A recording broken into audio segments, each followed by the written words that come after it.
Que Dios nos bendiga a todos con su palabra. Abrimos nuestras Biblias para continuar con nuestro estudio. Capítulo 21 del libro de los Hechos. Estaremos dando lectura en esta noche y meditando al respecto. Padre Celestial, te damos gracias por tu palabra que frente a nosotros está. No podríamos entenderla si no nos fuera dado por tu Espíritu, por lo cual rogamos a tu Espíritu Santo que nos revele, que nos guíe a toda verdad, como es su propósito al estar entre nosotros. La intención por la cual fue enviado al mundo fue para guiarnos a la verdad. Señor, pedimos que esta palabra, Señor, nos sea revelada de esa manera. No mires la condición de tu siervo, mi pequeñez, mi poca preparación quizá. Mira, Señor, nuestra necesidad, nuestra hambre de ti. Tu palabra dice: bienaventurados los que tienen hambre y sed, porque serán saciados. Sácianos, oh Dios, del bien de tu misericordia. En el nombre de Jesús. Amén. Nuestro saludo entonces a la audiencia de Faro Estéreo en www.radiofaro.es.tl y 105.9 del FM. Radio Visión San Pedro Sula 101.1. Dios bendiga a los hermanos de Radio Dios de Pacto en Jersey, Estados Unidos. Dios les bendiga. A los hermanos de San Manuel Chaparrón a través de El Buen Pastor TV. A la audiencia de Radio Maranata en Jalapa y Radio Visión Santa Catarina Mita 106.9. Dios les bendiga. Gracias por hacer que la palabra del Señor corra y su nombre sea glorificado por su Espíritu. Bien. Siguiendo con nuestro estudio, leemos esta porción y vamos a ir comentando algunas cosas, más histórico que otra cosa, pero algunas cosas vale la pena resaltar. Dice: viaje de Pablo a Jerusalén. Si recordamos desde el discurso de Pablo en Mileto, su despedida, en los versículos 7 del capítulo 20 en adelante, él se despide y dice en repetidas ocasiones, a él se le habla por revelación que no vaya a Jerusalén, que allá va a ser preso.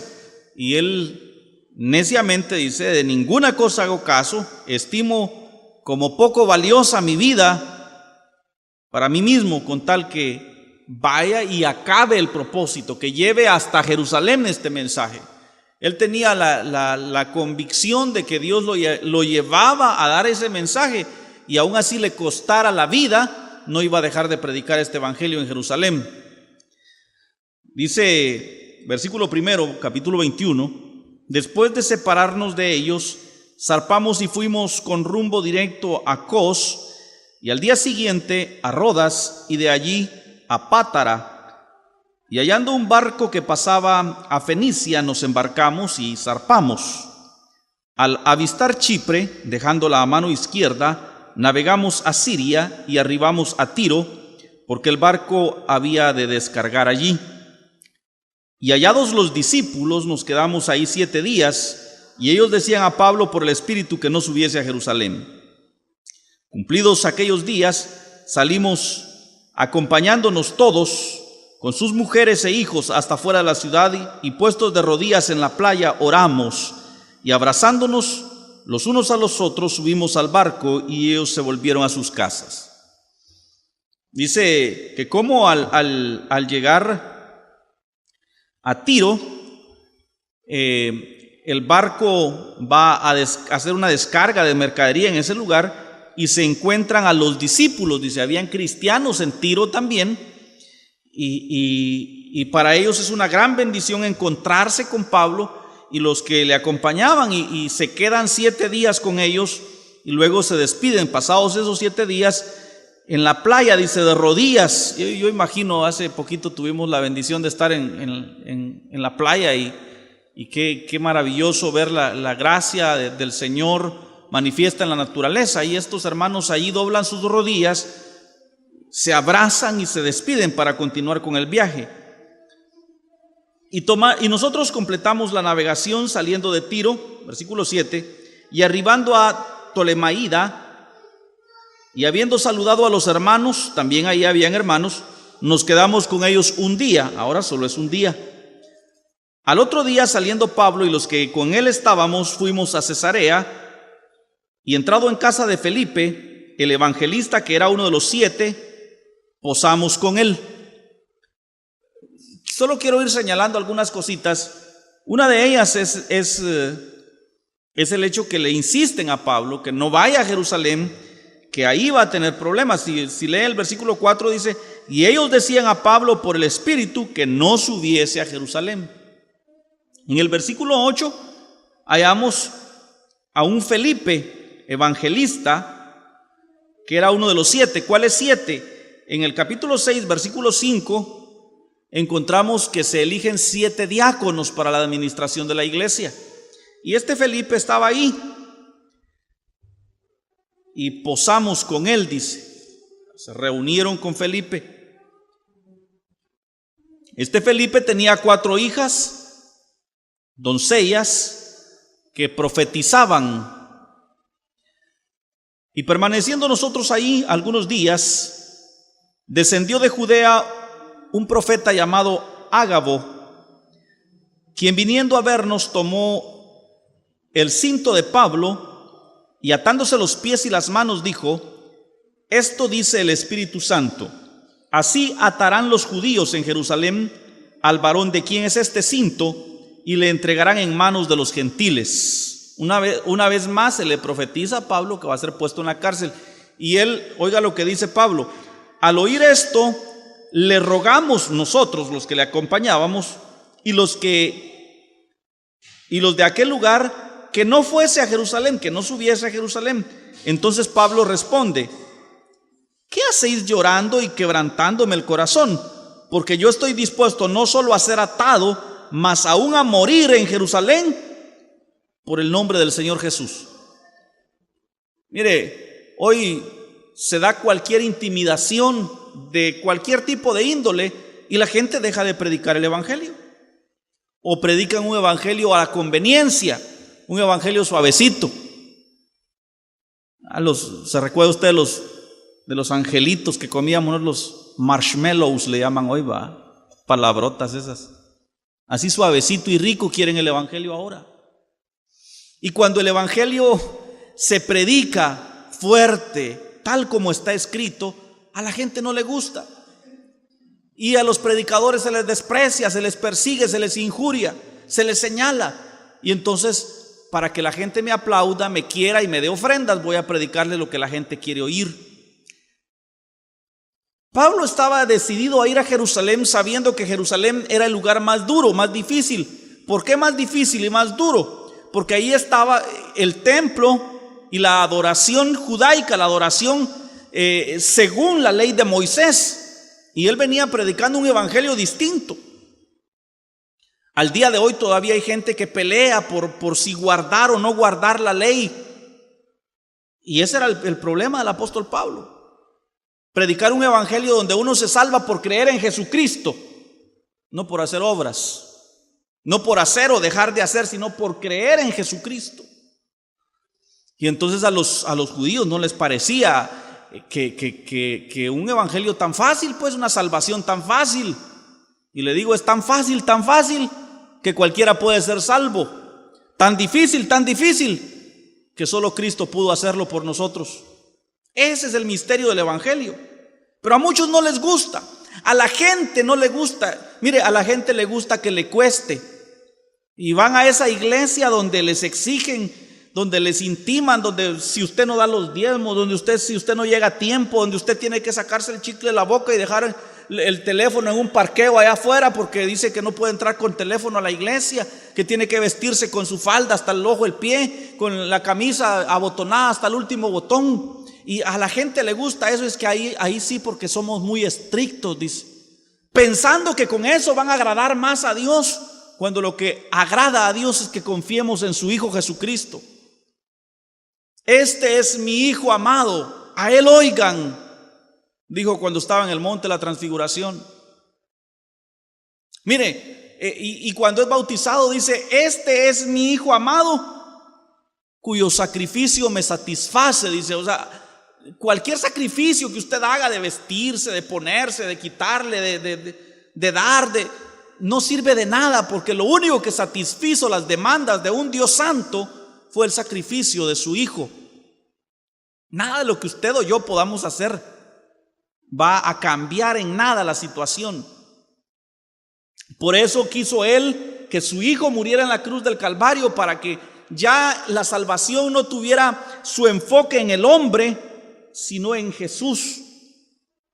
Entonces nadie puede decir yo porque yo hago, porque yo doy bastante, ¿verdad? Porque yo doy mis diezmos, por eso yo porque yo regalé todas esas bancas de la iglesia, yo las compré con mi dinero, por eso yo. Y dice, no por obras, para que nadie se gloríe. Y si alguna gloria, dice Pablo, lejos esté de mí gloriarme, dice, en otra cosa que no sea Jesús muriendo en la cruz. Si hablamos de salvación, hablamos de Cristo, hablamos de Él en la cruz del Calvario. Y ese pleito hacía que ir a Jerusalén fuera complicado para Pablo, puesto que ahí se encontraba realmente la crema y nata de los judaizantes. Y dice Pablo,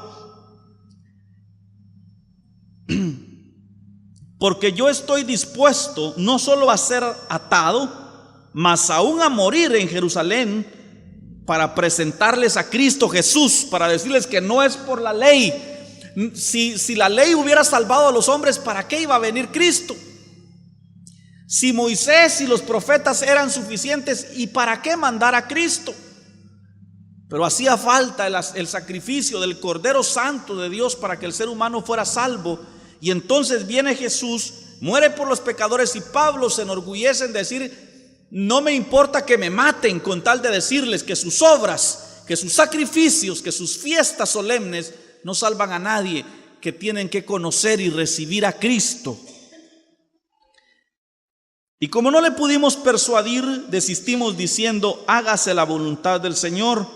Después de esos días, hechos ya los preparativos, subimos a Jerusalén, y vinieron también con nosotros a Cesarea algunos de los discípulos, trayendo consigo a uno llamado Mnasón de Chipre, discípulo antiguo, con quien nos hospedaríamos. Versículo 17. Cuando llegamos a Jerusalén, los hermanos nos recibieron con gozo, los cristianos, los que conocían a Cristo Jesús, no los judaizantes. Y al día siguiente Pablo entró con nosotros a ver a Jacobo, y se hallaban reunidos todos los ancianos de la iglesia cristiana, de los que conocían a Jesús, los cuales después de haberles saludado, les contó una por una las cosas que Dios había hecho entre los gentiles por su ministerio. Cuando ellos lo oyeron, glorificaron a Dios y le dijeron, ya ves, hermano, cuántos millares de judíos hay que han creído, y todos son celosos de la ley. Pero se les ha informado en cuanto a ti, que enseñas a todos los judíos que están entre los gentiles a apostatar de Moisés, diciendo que no circunciden a sus hijos ni observen las costumbres. Miren, pues ahí estaba el pleito. Había un montón de judíos en Jerusalén que se habían convertido al cristianismo, pero seguían guardando la ley. Y a ellos les contaron que Pablo andaba entre los gentiles, diciéndole a los judíos que vivían entre los gentiles que no era necesario circuncidarse, que no era necesario guardar la ley, que lo que es necesario hasta el día de hoy es poner toda nuestra confianza en Jesús. ¿Qué pues hay de cierto en esto?, le preguntan a Pablo en el versículo 22. La multitud se reunirá de cierto porque oirán que has venido. Y le aconsejan a Pablo, haz pues esto que te decimos. Hay entre nosotros 4 hombres que tienen obligación de cumplir voto. Tómalos contigo, purifícate con ellos y paga sus gastos para que se rasuren la cabeza, y todos comprenderán que no hay nada de lo que se les informó acerca de ti, sino que tú también andas ordenadamente guardando la ley. Y entonces invitan a Pablo a que se rasure la cabeza como un voto que hacían los judíos, como una promesa, un pacto, una ofrenda a Dios. y habían otros 4 varones que lo iban a hacer y se une a ellos.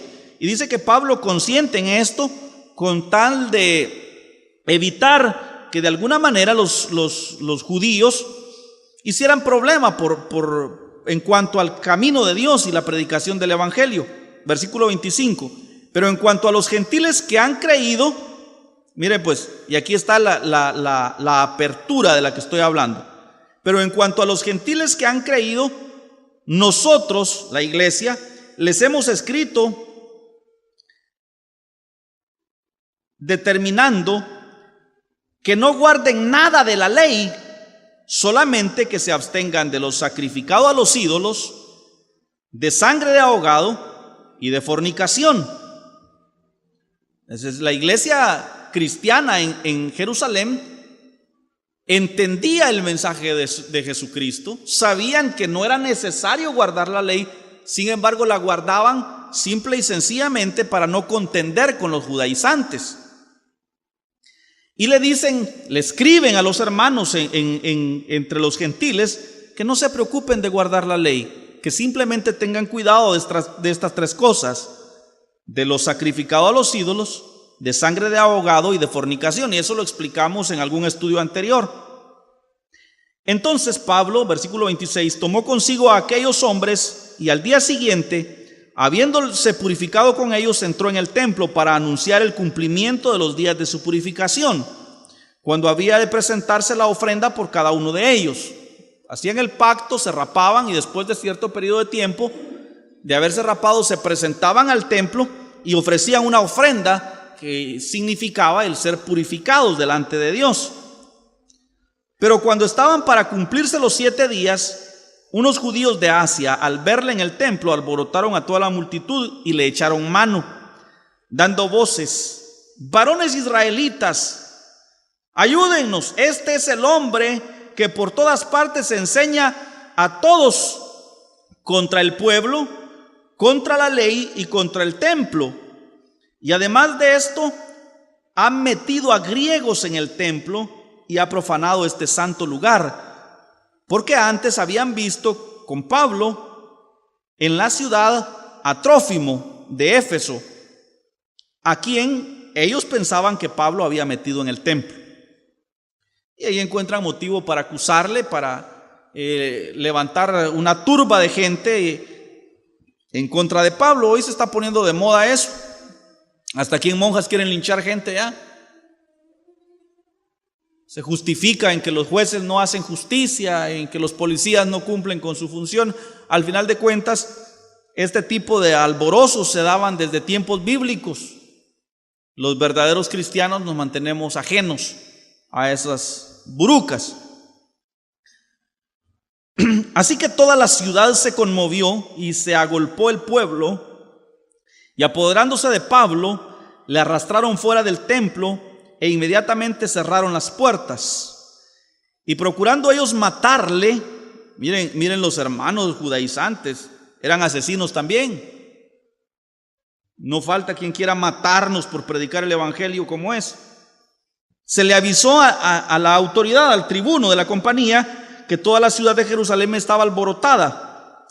Tomando luego soldados y centuriones, corrió a ellos, y cuando ellos vinieron al tribuno y a los soldados, dejaron de golpear a Pablo.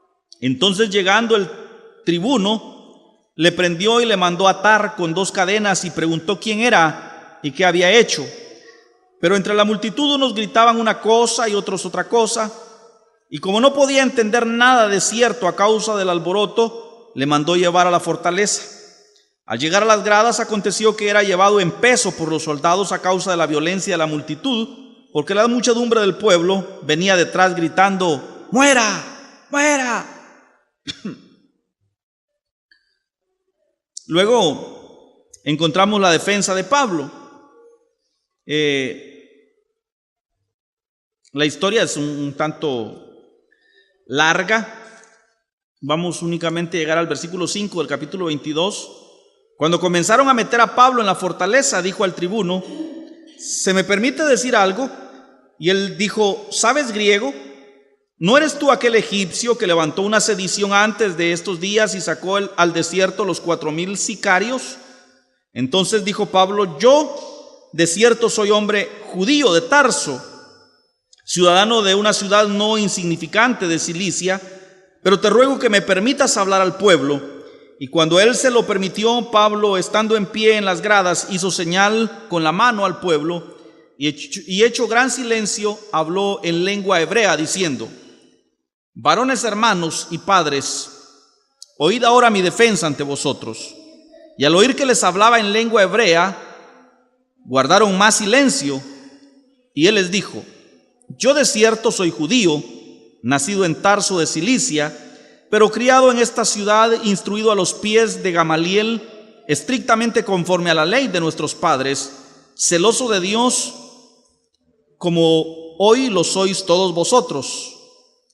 Perseguía yo este camino. Si se dio cuenta, desde algunos capítulos anteriores viene haciendo referencia al Evangelio de Cristo como el camino. Perseguía yo este camino hasta la muerte, prendiendo y entregando en cárceles a los hombres y mujeres, como el sumo sacerdote también me es testigo, y todos los ancianos, de quienes también recibí cartas para los hermanos, y fui a Damasco para traer presos a Jerusalén, también a los que estuviesen ahí, para que fuesen castigados. Y luego en los versículos 6 en adelante encontramos a Pablo narrando su conversión, cómo él se convierte a Cristo. Si se da cuenta, el gran pleito toda la vida, desde tiempos de Jesús y tiempos de los apóstoles, ha sido entre la religión y Cristo.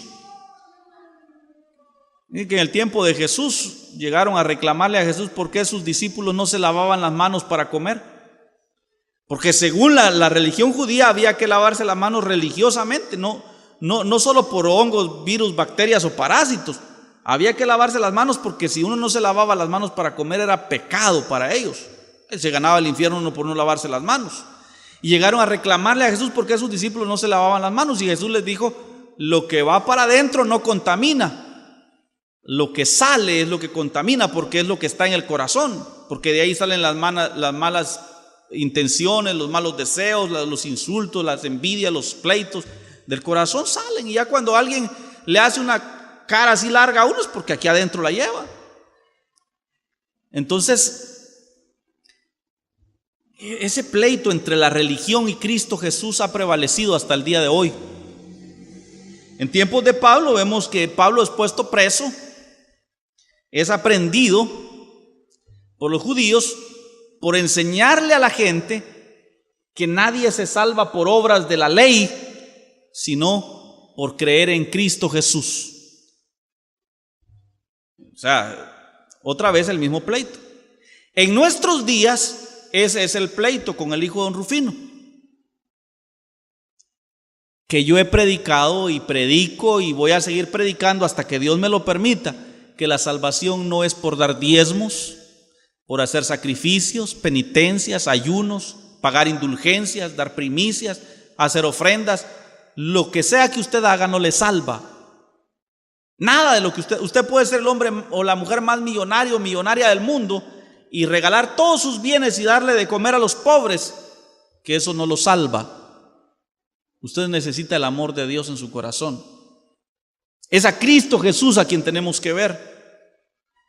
Entonces imagínense, si la salvación fuese por obras, los que tendrían más plata se salvarían mejor, ¿verdad? Porque ellos podrían comprar víveres y mandar a ayudar a los pobres. Y los pobrecitos no se podrían salvar, ¿va? Porque ellos no podrían. ¿Y qué podrían regalar ellos? ¿Qué podrían hacer ellos? Nada, ¿va?